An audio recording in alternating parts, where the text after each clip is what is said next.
আসসালামু আলাইকুম এভরিওয়ান, স্বাগতম এসএসসি কেমিস্ট্রি প্রথম চ্যাপ্টার রসায়নের ধারণা। এই দ্বিতীয় ক্লাসে, এর আগের প্রথম ক্লাসে এই চ্যাপ্টারের কিছু অংশ শেষ করেছিলাম। আজকে বাকি অংশটুকু ইনশাল্লাহ শেষ করব। প্রথমে বলে নিই, ক্লাসটা হবে ডিটেলস ক্লাস। প্রায় প্রত্যেকটা টপিক, ইম্পর্টেন্ট টপিক এই চ্যাপ্টারে যা রয়েছে ডিটেলস আলোচনা করা হবে। এবং যদি মনোযোগ দিয়ে ক্লাসটা দেখো তাহলে যে কোনো পরীক্ষা, এসএসসি ক্লাস 9 থেকে শুরু করে, ক্লাসের পরীক্ষা থেকে শুরু করে এসএসসি ফাইনাল পরীক্ষা পর্যন্ত যত পরীক্ষা আছে সবগুলা পরীক্ষার প্রিপারেশন এখানে কমপ্লিট হয়ে যাবে।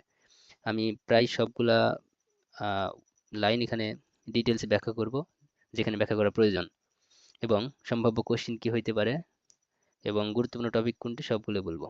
সো মনোযোগ দিয়ে ক্লাসটা করবা।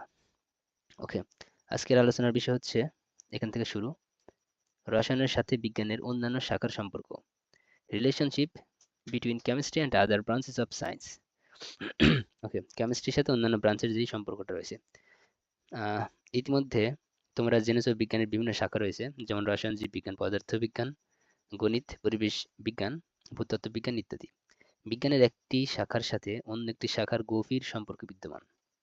বিজ্ঞানের অন্যান্য শাখা যেমন রসায়নের উপর নির্ভরশীল, রসায়নও তেমনি অন্যান্য শাখার উপর নির্ভরশীল। নিচে বিজ্ঞানের বিভিন্ন শাখার সাথে রসায়নের সম্পর্কের একটি উদাহরণের সাহায্যে ব্যাখ্যা করা হলো। ওকে, ফার্স্ট অল, বিজ্ঞানের সাথে রসায়নের সম্পর্ক। ওকে, সায়েন্স ভার্সেস কেমিস্ট্রি। উদ্ভিদ সালোকসংশ্লেষণ বা ফটোসিনথেসিস প্রক্রিয়ার মাধ্যমে তার সবুজ অংশে গ্লুকোজ তৈরি করে। আচ্ছা, সালোকসংশ্লেষণ সম্পর্কে তোমরা হয়তো জানো, এটা বলা যায় পৃথিবীতে সংঘটিত হওয়া সবচেয়ে গুরুত্বপূর্ণ একটা বিক্রিয়া। এই বিক্রিয়ায় মূলত যে কোনো গাছ গ্লুকোজ তৈরি করে এবং সেখান থেকে কার্বোহাইড্রেট বা শর্করা তৈরি হয় এবং সেটা সঞ্চিত হয় গাছে, এবং সেখান থেকে অন্যান্য প্রাণী সেটা খেয়ে জীবন ধারণ করে। ওকে, সালোক সংশ্লেষণ মূলত একটি রাসায়নিক বিক্রিয়া। ওকে, উদ্ভিদ পাতার সাহায্যে বাতাস থেকে কার্বন ডাই অক্সাইড এবং মূল দিয়ে পানি শোষণ করে। উদ্ভিদ সূর্যালোকের উপস্থিতিতে সবুজ পাতায় বর্তমান ক্লোরোফিলের সাহায্যে এই পানি আর কার্বন ডাই অক্সাইডের মধ্যে রাসায়নিক সংযোগ ঘটিয়ে গ্লুকোজ তৈরি করে। অর্থাৎ এখানে বলছে কার্বন ডাই অক্সাইড, গাছ কার্বন ডাই অক্সাইড নেয় হলো বাতাস থেকে। কার্বন ডাই অক্সাইডের সংকেতটা হলো CO2। এটা হলো কার্বন ডাই অক্সাইড, এটা নিবে বাতাস থেকে, এর সাথে যোগ হবে মূল দিয়ে পানি শোষণ করে, পানি, পানির সংকেত H2O। আচ্ছা, H2O। এবং সূর্যালোকের উপস্থিতিতে, অর্থাৎ এই দুটো যখন পাতার স্টোমাতে চলে আসবে, তখন এখানে সূর্যালোক বা সূর্যের আলো থাকবে। সূর্যের আলোর যেই প্রভাবক সেটাকে এইচ নিউ, এটা হলো নিউ নিউ বলা হয়, এবং এটা হলো এনার্জি, ফোটনের এনার্জি, অর্থাৎ সূর্যের আলোর এনার্জিকে এইচ নিউ দ্বারা প্রকাশ করা হয়। তো এইচ নিউ এর উপস্থিতিতে কার্বন ডাইঅক্সাইড আর পানি বিক্রিয়া করে এখানে তৈরি করবে গ্লুকোজ। এই যে ক্লোরোফিল একটা উপাদান রয়েছে পাতায়, সেটার সাহায্যে কি তৈরি করবে? গ্লুকোজ তৈরি করবে। গ্লুকোজ হলো কার্বোহাইড্রেটের মূল উপাদান। গ্লুকোজের সংকেত C6H12O6। আমরা যদি এটা ডায়াগ্রামের মাধ্যমে দেখি, আচ্ছা গুগলে দেখি, তাহলে আর একটু ক্লিয়ারলি বোঝানো যাবে।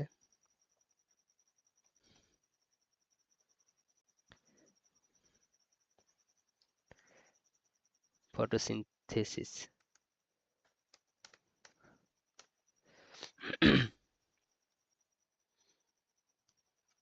আচ্ছা, আমরা ইমেজে চলে গেলাম।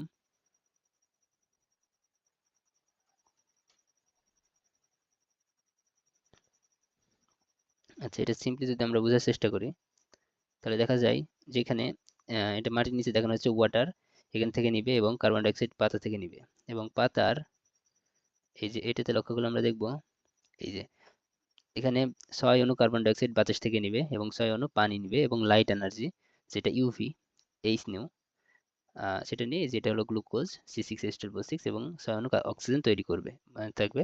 এবং অক্সিজেনটা, এই যে অক্সিজেন, এটা রিমুভ হবে এনভায়রনমেন্টে, যেটাকে আমরা বলি গাছ অক্সিজেন ছাড়ে, যেটা প্রাণী গ্রহণ করে, এই সেই অক্সিজেন। এবং এই গ্লুকোজ C6H12O6 এটা উদ্ভিদের প্রয়োজনীয় কাজে ব্যবহৃত হয়, এবং অতিরিক্ত যেটা সেটা সঞ্চিত হয় কোথায়? ফলে, পাতায়, কাণ্ডে, বিভিন্ন জায়গায়। আচ্ছা, তো এই রিয়াকশনটা সংঘটিত হয় উদ্ভিদের পাতায়, যেই ক্লোরোফিল রয়েছে সেখানে। এটা উদ্ভিদের কোষ, এখানে ক্লোরোফিল নামের একটা উপাদান আছে, সেখানে এই রিয়াকশনটা সংঘটিত হয় স্টোমাতে। যাই হোক, সেটা খুব ইম্পর্টেন্ট। ইম্পর্টেন্ট রিয়াকশনের জন্য এখানে নিয়ে আসলাম। আচ্ছা, এছাড়া বিভিন্ন প্রাণী যে শর্করা বা প্রোটিন জাতীয় খাবার খায়, আচ্ছা, শরীর সেই খাবার ভেঙে গ্লুকোজ, অ্যামোনো অ্যাসিড ইত্যাদি উৎপন্ন করে। আচ্ছা, এই লাইনটা একটু ক্লিয়ার করে বুঝতে হবে। বিভিন্ন প্রাণী যে শর্করা বা প্রোটিন জাতীয় খাবার খায়, আমরা তো খাবার খাই, সব খাবারই শর্করা, প্রোটিন বা আমিষ জাতীয়। এগুলো কি হয়, শরীরে ভেঙে গ্লুকোজ তৈরি হয় এবং অ্যামাইনো অ্যাসিড তৈরি হয়। অ্যামাইনো অ্যাসিড হলো প্রোটিন বা আমিষের ইউনিট। ঠিক আছে, তো গ্লুকোজ আসলে সব খাবার মূলত কার্বোহাইড্রেট জাতীয়, সবগুলো ভেঙে গ্লুকোজ তৈরি হয় এবং গ্লুকোজটা আমাদের শরীরে শোষিত হয়। আমাদের সেল যেগুলা কমপ্লেক্স খাবারের মলিকিউল, সেগুলা নিতে পারে না, তো নর্মালি গ্লুকোজ অ্যাবজর্ব করতে পারে, আচ্ছা, ইত্যাদি উৎপন্ন করে।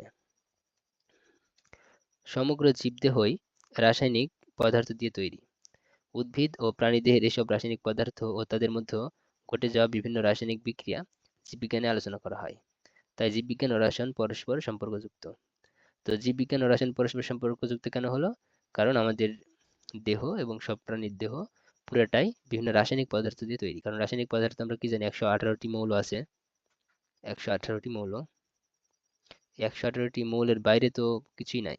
আমরা দুই চোখে যা দেখি সবগুলা এই 118টা মৌলের কোনো না কোনোটি দিয়ে তৈরি। তো আমাদের বডি অবশ্যই এর মধ্যে 118টি মৌলের মধ্যে কোনো না কোনোটা দিয়ে তৈরি।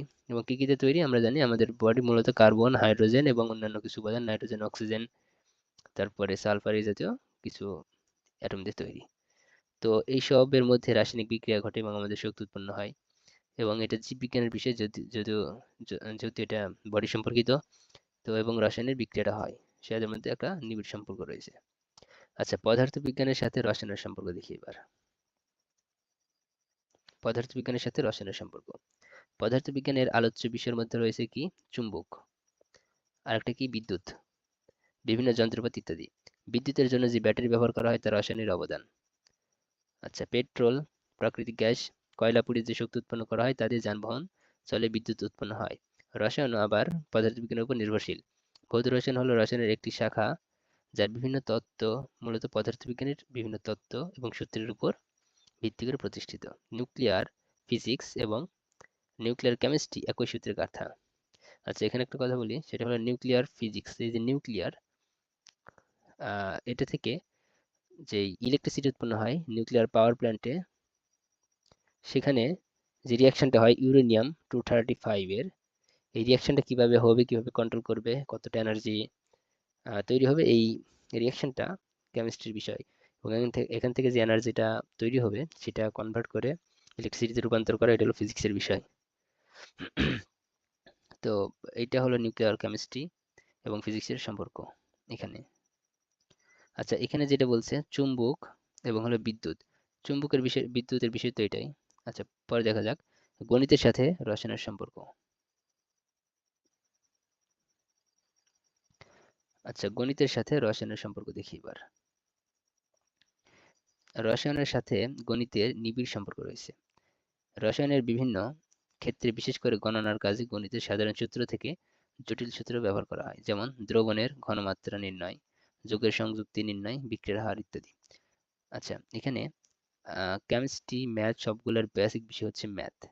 সরি, কেমিস্ট্রি এবং ফিজিক্সের, কেমিস্ট্রি সব কিছুতে হিসাবে দরকার হয়, কতটা রিয়াকশন ঘটবে, রিয়াকশনের ঘনমাত্রা কেমন হবে, তারপরে সংযুক্তি, ঘনমাত্রা বলতে কোনো দ্রবণে কতটা দ্রব দ্রবীভূত আছে, দ্রবের অ্যামাউন্টটা কেমন সলিউশন বা দ্রবণের মধ্যে, সংযুক্তি বলতে কি পরিমাণ কোন যৌগ, কত পার্সেন্ট কোন অ্যাটম ওই মলিকিউলসে অন্তর্ভুক্ত, সেটা নির্ণয়।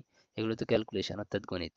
বিক্রিয়ার হার, হার বলতে বিক্রিয়াটা কত দ্রুত হচ্ছে বা কত আস্তে হচ্ছে, প্রতি একক সময়ে অর্থাৎ মিনিটে বা ঘন্টায় বিক্রিয়ার কত অংশ সম্পন্ন হচ্ছে, এই ক্যালকুলেশনটা করা হয়।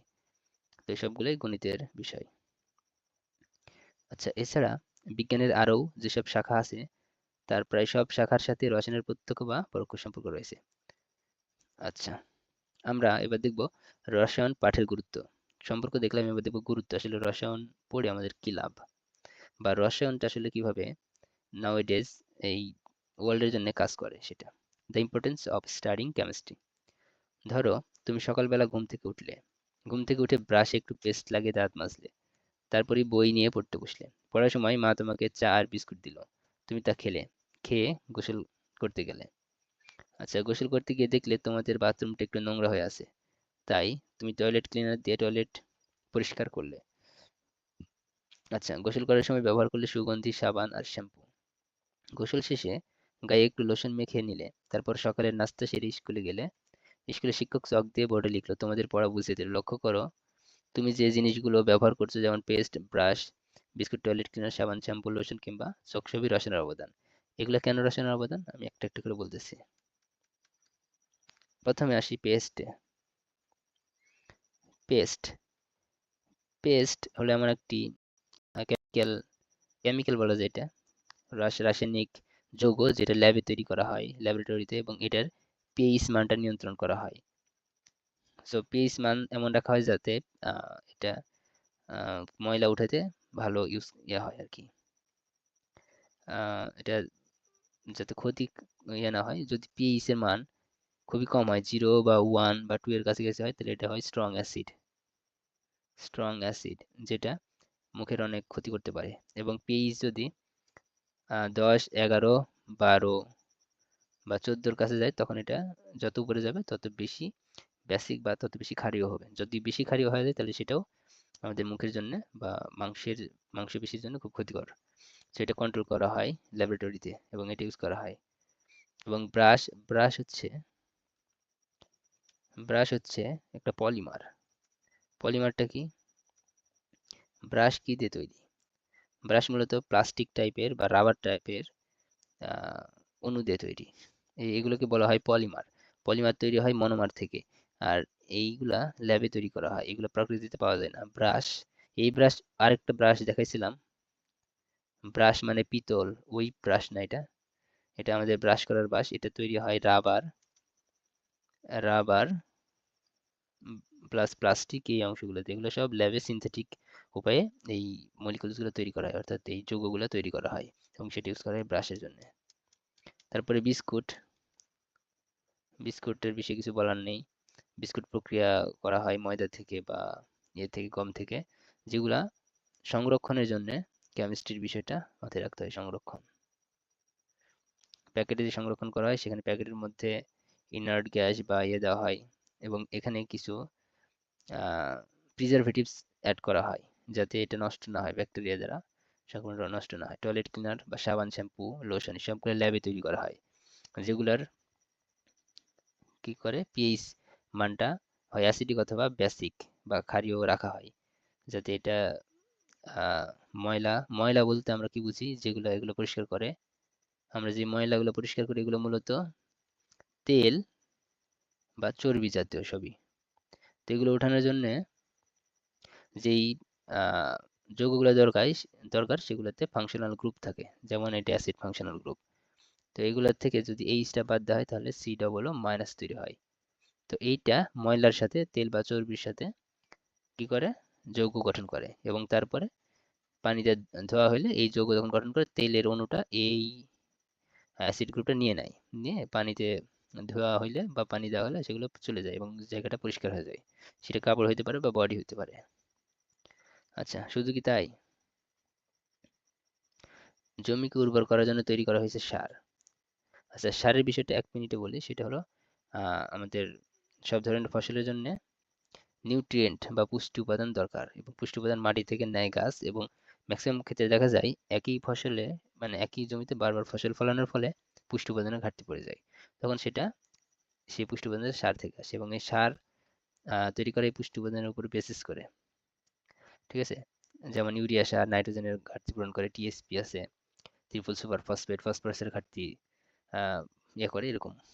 আচ্ছা, ক্ষেতের ফসল যেমন পোকামাকড়ে নষ্ট না করে তার জন্য মানুষ তৈরি করছে কীটনাশক। কীটনাশক হলো ইনসেক্টিসাইড। ইনসেক্টিসাইড এটাও ল্যাবরেটরিতে তৈরি করা হয়, এমন যৌগ তৈরি করা হয় এমনভাবে যাতে এটা পোকামাকড়কে বিনাশ করবে কিন্তু ফসলের ক্ষতি হবে না। সো এগুলো কেমিস্ট্রি ল্যাবেই তৈরি করা হয়। আর এটাই মূলত কি রসায়নের গুরুত্ব এগুলাই। আচ্ছা, খাদ্যকে দীর্ঘদিন সংরক্ষণ করার জন্য তৈরি করেছে প্রিজারভেটিভস জাতীয় রাসায়নিক পদার্থ, মানে প্রিজারভেটিভস জাতীয় রাসায়নিক পদার্থ, অনেক ধরনের প্রিজারভেটিভস রয়েছে।